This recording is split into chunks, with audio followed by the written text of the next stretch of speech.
Hello friends, this is a one mark question on software engineering and web technologies on topic XML. The question reads as follows: choose the correct statement. The first statement is a valid XML must be well formed. The second statement is a well formed XML is also valid. The third statement is XHTML 1.0 is a version of HTML. The fourth statement is XML syntax must be well formed. In order to answer this question, we first need to understand what is a well-formed XML document and what is a valid XML document. We say that a XML document is a well-formed if it conforms to XML standards. That is, it follows the XML syntax. For example, every XML document should have only one root element. All the elements in the XML document should be properly nested.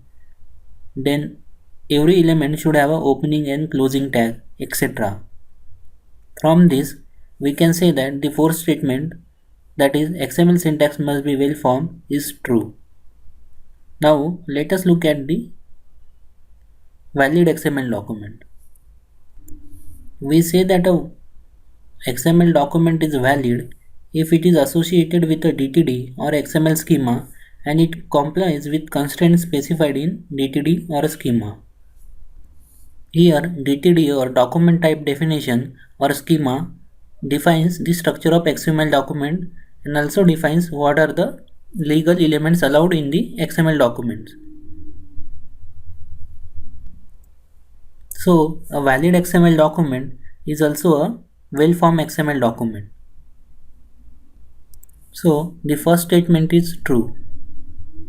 However, the second statement is not. That is, a XML document can be well-formed but need not be valid. That is, that XML document may not be associated with any DTD or XML schema. Hence, the second statement is false. Now, let us look at the third statement, which says that XHTML 1.0 is a version of HTML. This statement is true.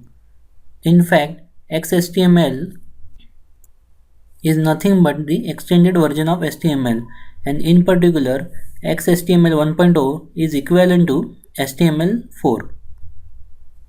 Hence, the correct answer to this question would be option C, that is 1, 3 and 4 statement are true and only statement 2 is false. Thank you.